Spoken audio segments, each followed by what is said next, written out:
Hello, everyone, and welcome. Today, in this episode, we're going to be talking about the new Semantic Index for Copilot. What in the world is that?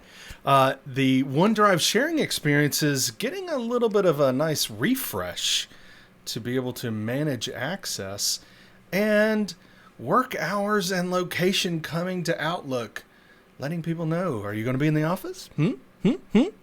I will be. Yes, we'll be able to let people know. Coming right at you. We'll talk about that in today's episode.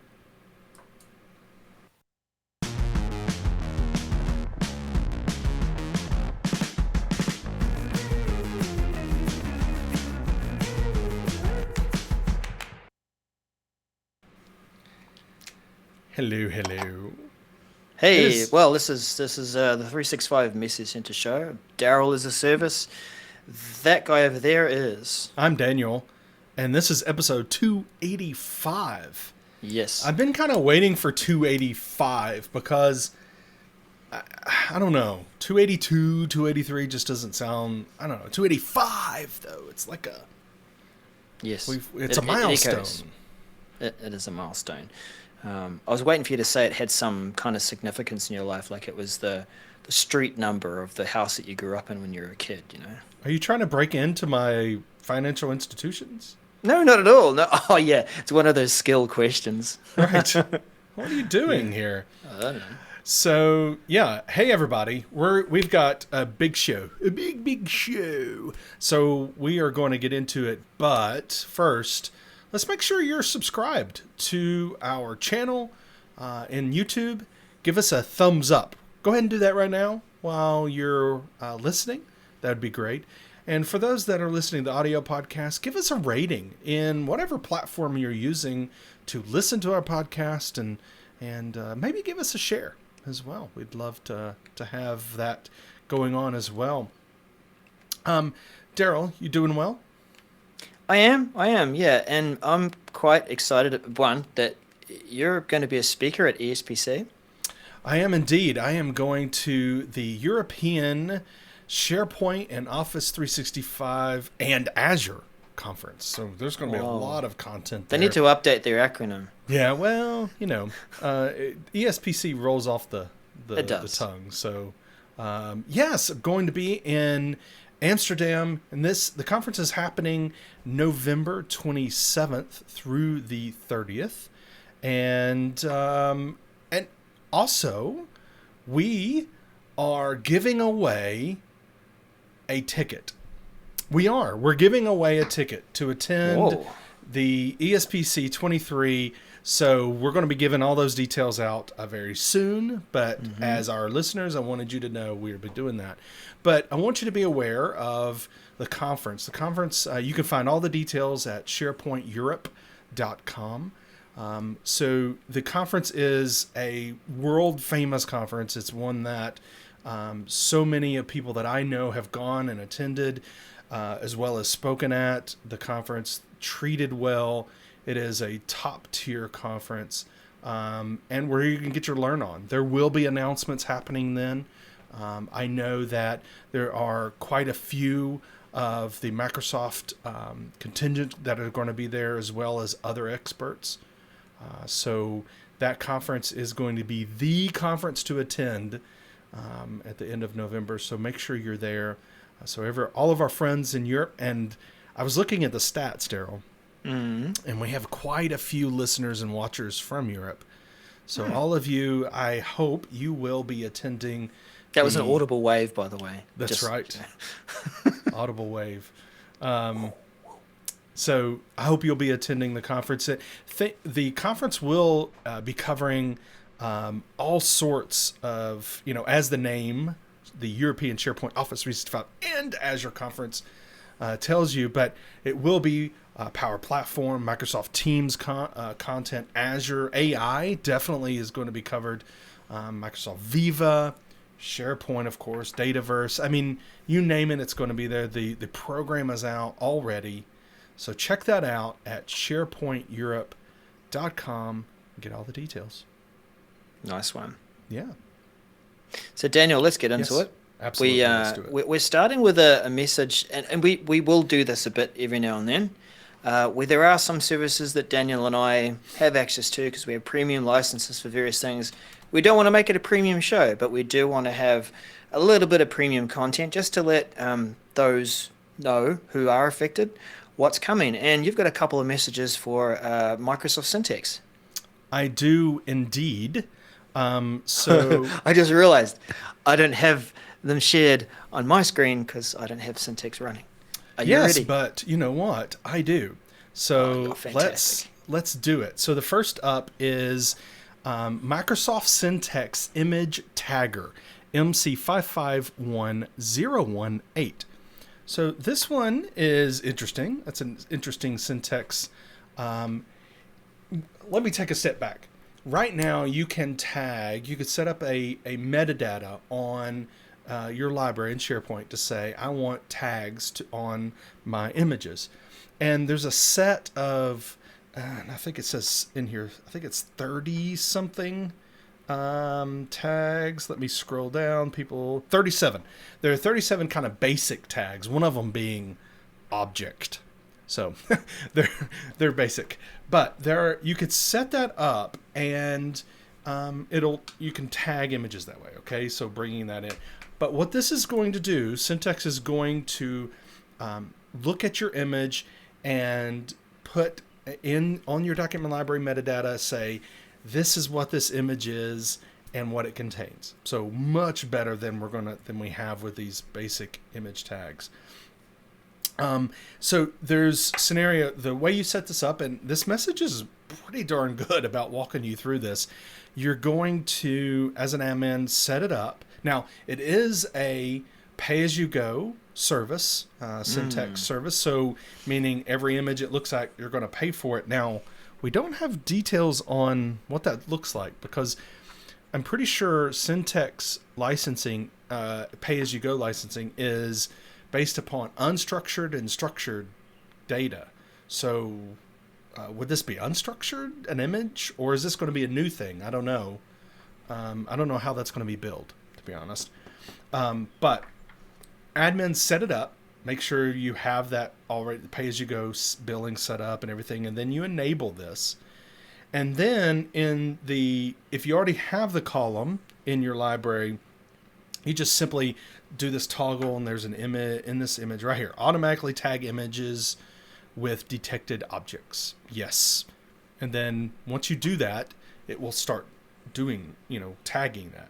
The other option is you can go in and go ahead and enable it if you don't already have that, that default 37 tags enabled. So this way, you could get more content, more information, and then about your images, and it shows up in search, right? So if we have those tags, we can find that information in search. Now, let's talk about when it's rolling out. I'm going to come up here, scroll back up here. Sorry for the scrolling. Targeted release rollout is expected late May and complete by early June. Standard is early June and it could be completed by late June. Now, could this get expensive? Maybe. Again, I'm not 100% sure on the pricing. Now, don't go out and say Daniel said this is what the licensing was, but I believe structured is like a penny per page in Syntex, and then unstructured is like 10 cents a page. Again, please don't quote me in saying Daniel said it was what this was and blah, blah, blah.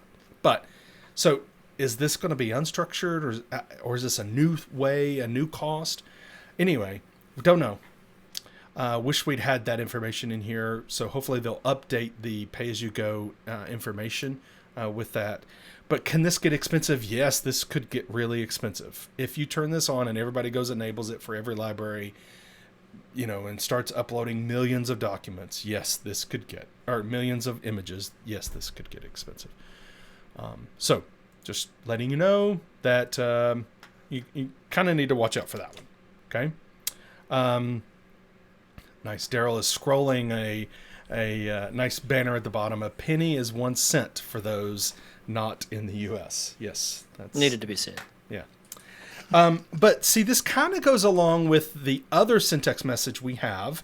So let me bring that one up, because this one is SharePoint Syntex per user license end of sale notice. MC551023. Just as the title tells you, the per user licenses for Syntex, out the door. No longer going to be available. So on June 30th, they're retiring the license. On July 1st, customers will no longer be able to purchase the per user license. So that's the message. Basically, it's gone. So you're going to have to use pay as you go. Now, I feel like pay as you go is a good licensing model, especially if, once you get past maybe the onboarding phase. Now you've got all these documents onboarded. You're only doing a few here and there. Why pay for a license, an expensive license for everybody, when you can just do pay as you go? But that onboarding process, now that's going to be the kicker moving forward. So it will be, if you remove, it says, if you remove all licenses from your tenant, then users will no longer be able to create, publish, or run those custom models. If you do have current per user licenses, they will remain available through the duration of your term. And remember, you do terms or annual terms when you sign up for licenses, so it's not like they're going to kick you out. Just you'll have it for the rest of your term, but once your term's over, you won't be able to use it, all right? Because you're not going to be able to renew or purchase. Okay. All right. Those are my Syntex messages, Daryl. Let's get together and be more reflective of our responses when we get together in teams. Oof. Well, yeah, that's one way of putting it for sure.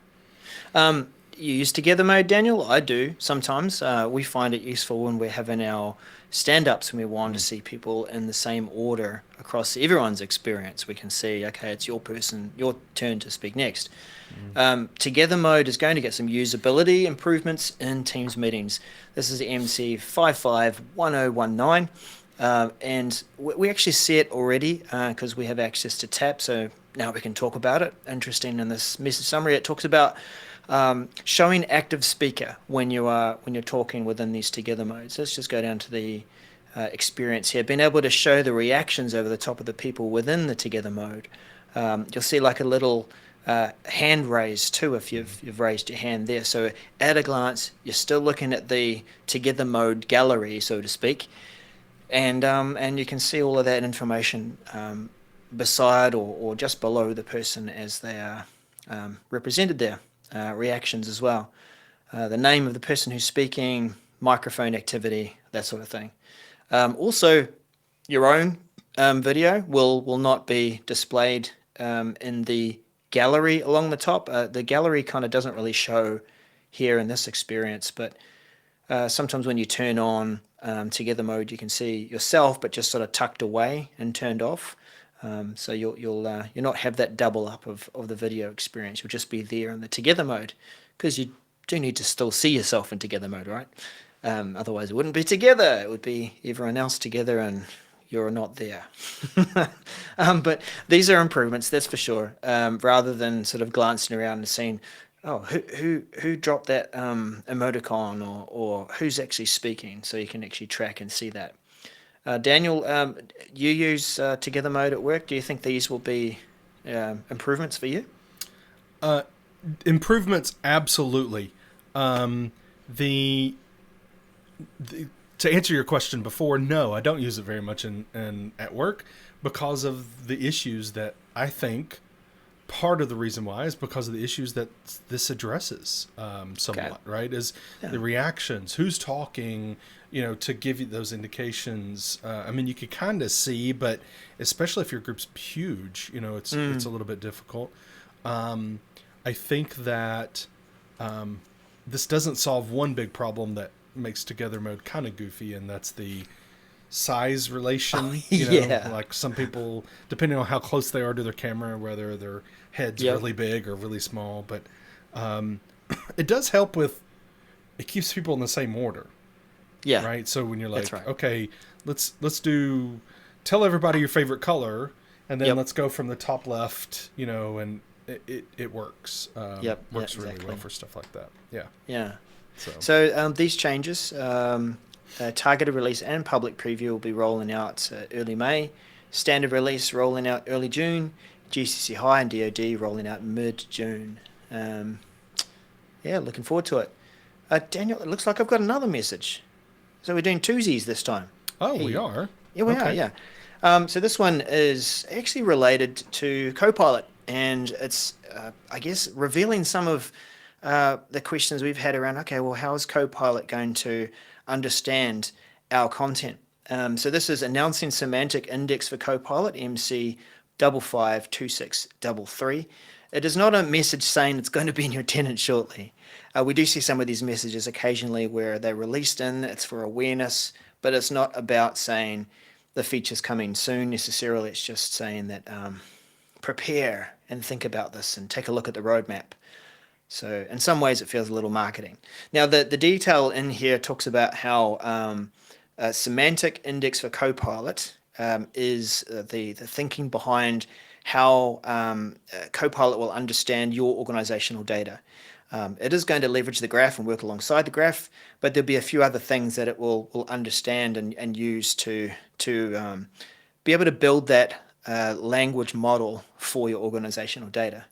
There is a public roadmap item, but I think one thing that I'll just open up quickly, it is all part of the bigger announcements around Copilot and the early access program, which, by the way, also introduced this year's Microsoft Work Trend Index. I do recommend you take a good look at that and read about some of those trends somewhere down here in the article.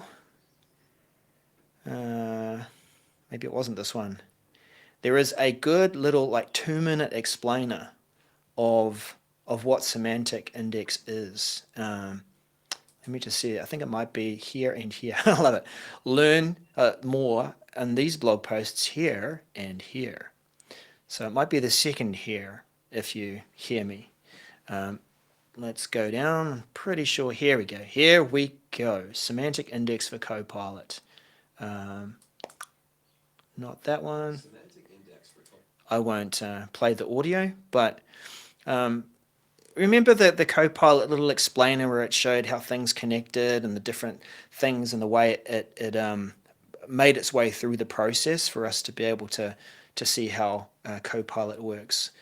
So I recommend checking this video out because it does go through and starts to explain, if we might search for elephant, but there are so many other things that it can tell about elephant, and more than just keywords, of course, more than just exact phrases, but things that will actually pair up and give it more sense based on the other words around it. So your good example here, exact words and phrases, you might be looking for the March sales report, but in semantic index, as it's discovered the information around it, it'll understand a phrase like sales reports that are produced by Kelly on your finance team and published this week. So, a whole lot more context that will help you get to the right result far quicker. So that's worth checking out. Now, as I said, it's just a message saying it has been announced. But it would be good to start looking at it, to think about it, to keep an eye on the roadmap. And as more information is released, it would be good as an IT organization to take a look at what you can do to prepare for that. There might be some information, if you are planning to use Copilot, about ring fencing and excluding or including certain things that Copilot can reach out and make part of the search, and semantic indexes is part of that. So yeah, no dates to release, but we'll go on to Daniel's message, which talks about OneDrive.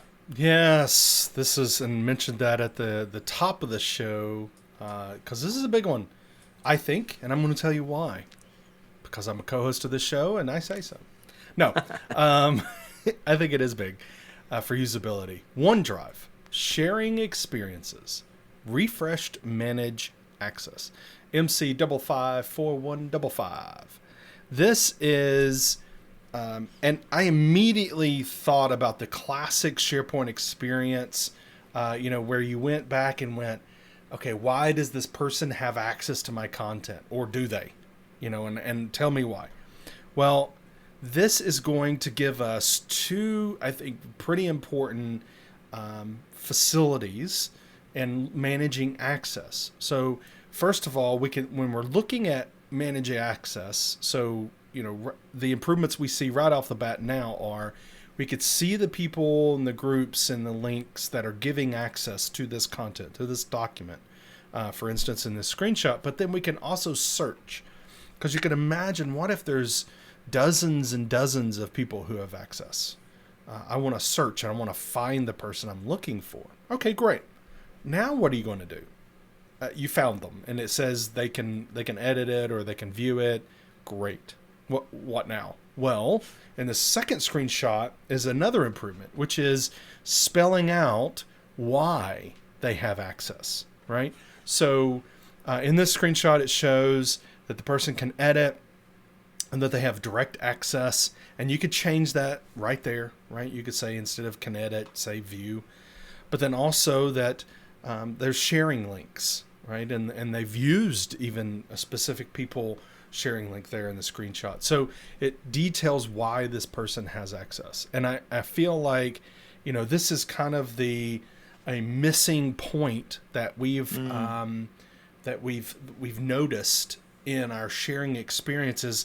Oh, great, I can see who has access, and I can see what they can do, kind of, but they're little heads. And how do I search, and how do I easily find all of the people, and does this person have access, and how do they have access? So we're getting those updates. I'm excited about this. I hope you could tell. Daryl, are you excited about this? I mean, is this something that you use, and that you will use these new improvements? I'll use them, and I'll also try and show regular people how to use them too, because Yeah. it's becoming more important for us to take responsibility of what Yeah. we've searched and how we've searched, what we've shared and how Yeah. we've shared it. Yeah. And going back to this, it'd be like, okay, this shouldn't have appeared in the search result. It shouldn't have appeared in Copilot. What can I do for this item that's in my control to make sure that it's not been shared or is being shared? Well, that's an important point to bring up. Is this is we're going into this age of a new age or something of needed responsibility from users on the content that they're owners of, or they have management permissions of. You can't hide stuff. In fact, we've known that because of search, but even in search, sometimes, it's hidden on the second or third page, and, it's kind of hidden. Yeah. But now, with the ability to ask a computer for information, well, if you have permission to a document that contains some information, then that computer is going to come back, that AI, right, is going to come back and suggest things to you and tell you things. And so, as Daryl, as you as a user, need to make sure I don't have access to the things I don't need to have access to. So it's a kind of a new dawn of us having to, watch and keep control of the content in a better way, instead of just willy-nilly sending out a link that, for the whole entire organization, right? Anybody can access. So getting off my soapbox a little bit there. Targeted release rolling out mid-May, so nowish, and expect to complete by early June, and then standard release early June, and then through late June. So I am terribly excited about that. I can't wait for users to start using it. Another thing I'm excited about, and I know you are excited about it too, is an update coming to Outlook, which is work hours and location. Yeah. Yeah, we've needed, well, we definitely need this in the hybrid age of, are you going to be in the office or are you not going to be in the office? Where are you planning to work this week? So, Outlook on the web, work hours and location, MC553273. Outlook on the web. I'm sure it'll come eventually to other Outlook experiences, but we're starting there. So our work hours, whether we're, or rather, they're calling it the work hours and location, WHL. Here's another acronym for you to remember, or not. But it means that you can signal in your work hours when you usually plan to be in the office. Now we know where we can do this, right? In Outlook, we can go in and say, at least set our hours. I work from 8:30 to 5, and so I do that 5 days a week, and then Saturday and Sunday I'm not working. So I can signal that. And in Outlook, it actually is used in other places too, so that when you're sending a meeting invite, it shows your office hours, and it can also be used by things like Insights to suggest that you don't send a message at a certain time. Well, this goes one step further, and it helps us with our hybrid challenge at the moment. That Daniel, you and I, we might be working together in a team, and we've got 10 other people, and we plan to have a certain day in the office where we all do plan to be in the office and in person. So that's good. We get to leverage that day, leverage that kind of collaboration. And so now we'll be able to signal that within Outlook. What does that look like? I think we've got an example in one of these tabs. It was in the, yeah. So we'll go here. This is actually referring to a old blog post. I know it's not great, but the very start of it, in your week view, you can signal and change at the top of your day, whether you're in the office or when you're in remote. And setting that schedule takes you through to where you might normally signal your office hours. So that is, let's say Monday 8 to 5, as it shows here in the GIF. I work in the office. Maybe on Wednesdays I spend the morning in the office, but in the afternoon I go home and work remotely, so I can change and split that time up. And so, circling back on this animated GIF, it means that those might be the regular days that I plan to work in the office and remotely, but I can also change them on my calendar for this week and plan ahead. So I think there was one other good little GIF here that helped us to see that in action. When we're scheduling a meeting with people, that also will show whether this person is in the office or at working remotely. So when we're using our scheduling assistant, we can drag that little bar around and say, we need to meet for half an hour. Oh, look, here's a spot where everyone is able to meet. So it's triggering off there in the GIF again. So here's a spot where everyone can meet. Oh, it looks like Adi is going to be working remotely at this time, and Babak is working in the office. So we can slide around and try and find if there are more people in the office and we plan to have an in-person meeting. Now, Daniel and I, we're looking at this and thinking, this is really good, at least being able to signal that. But it does require some forward planning. You will need to suggest or even promote to people maybe a change campaign of some sorts to say, hey, we've got this great new feature in Outlook. Here's where you need to set your hours if you haven't already done so. And if you have a regular day or two where you do plan to work in the office or remotely, then show that. But following on from that, you also need to develop this habit of planning out your week, right? Where I'm looking at on a Monday and I'm looking ahead and I'm going, well, actually, my usual day in the office would be Tuesday, but I've got something that I need to attend to at home, so I'm gonna change it to a Wednesday, and I need to let other people know who might be scheduling time with me. So I'm going to change that in my calendar, and I'm going to change that occurrence that week, and so I can change that right there at the top where you might normally set an all-day appointment is where you'll find that little icon. I know it's not a great view of that, but what do you think, Daniel? I think that's where the rub is going to be. I think setting the normal schedule is something you could work with and adopt in an organization pretty easily, right? Hey, if you're going, we have a hybrid work policy. So, pick a day or 2 days or 3 days that you work remotely, blah, blah, blah, right? So you set your schedule, fine. But then the off things, the things where, I need a doctor's appointment, and so I'm going to go to the doctor's appointment over lunch, but then I'm just going to go home. I'm not going to come back to the office. So what do I do? Or on a day that I'm normally working remotely, there's a big meeting in the afternoon, and so I'm just going to come in the office during the afternoon that day, right? So will you remember to change that? I'm not sure people generally will remember that. So I'm hoping we can this is a good start. I'm just hoping we can get a better signal as to, those changes. How can we input that information into the system in an easy, simplified manner? And maybe it's something where, Copilot. Hey, Copilot, set my afternoon to working remotely. Maybe. That would be amazing. Stuff like that is what I'm talking about. Make it easier and part of what you do. I think that will help. Natural language would definitely help. I think it would also help. We don't see this in the message or even the GIF showing us the scenario, but surely you would also set that intention on the appointment. So we've got a research appointment down here, research planning.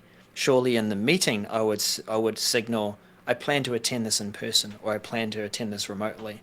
So it's kind of tied to the event and not necessarily your plan for the day. Right. Anyway, it's this is a good start, as you say, Daniel, and we'll know a bit more about what that looks like when it lands. And when is that landing? Well, let's get back to our message. It looks like begins rolling out mid-May, nowish. That's for targeted release. And for standard release, it'll be released starting late May.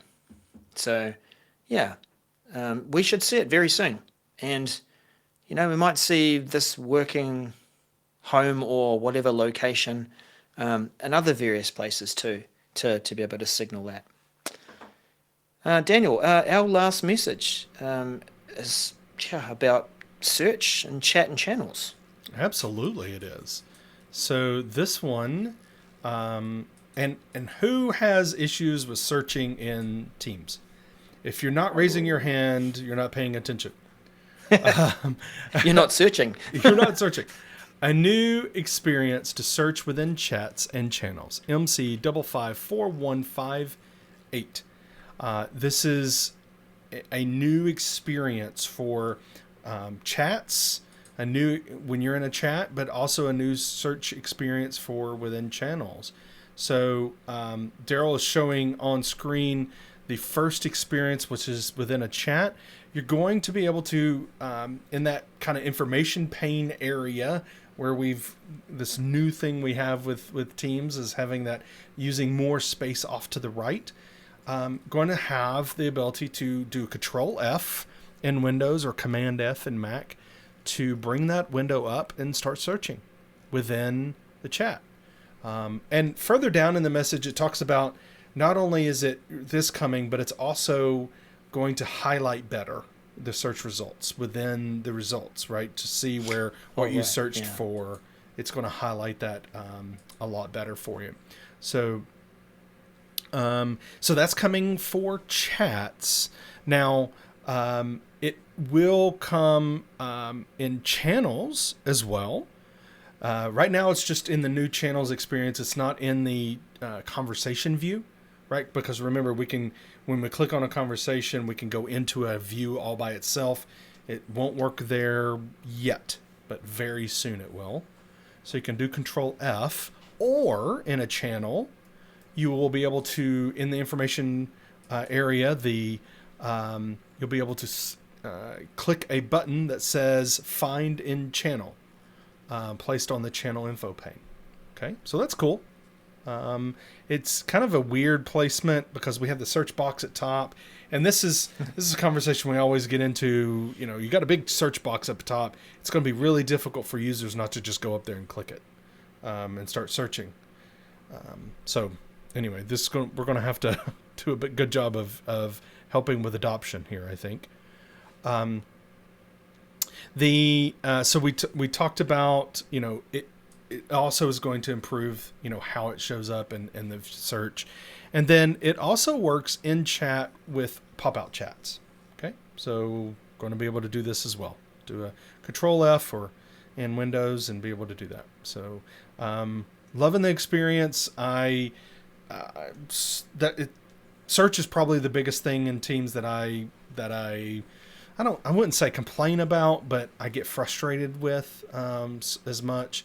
Now the new Teams experience, there's been some improvements there, and you mentioned Tap. I'm in Tap as well, and so I can't necessarily talk about all the things that maybe I have access to, but it's great. It solves a lot of my problems, and I can't wait for everybody to get their hands on it.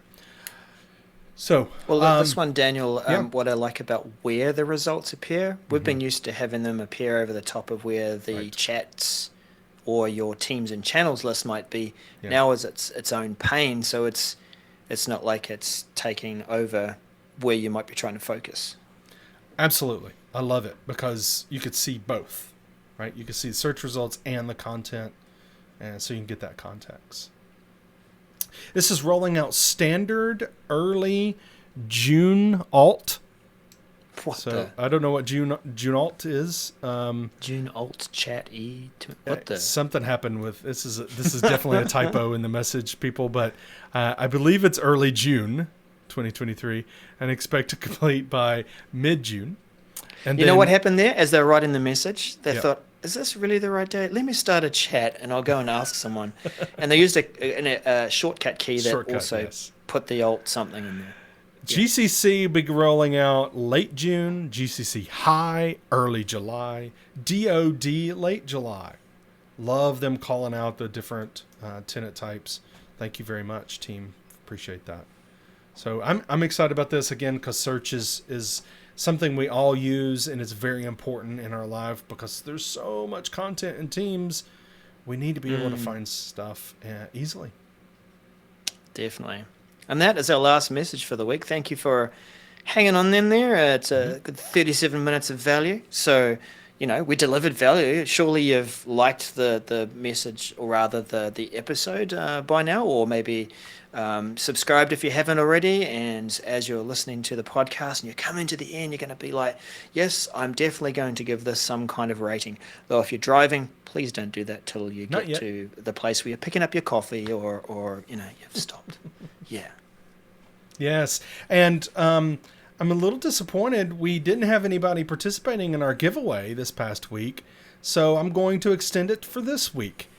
If you would like a little prize, and it's actually a decent prize, then you need to share the episode out, whether it's the audio, the video. The more you share on Twitter, Instagram, Facebook, LinkedIn, all of the social places that matter.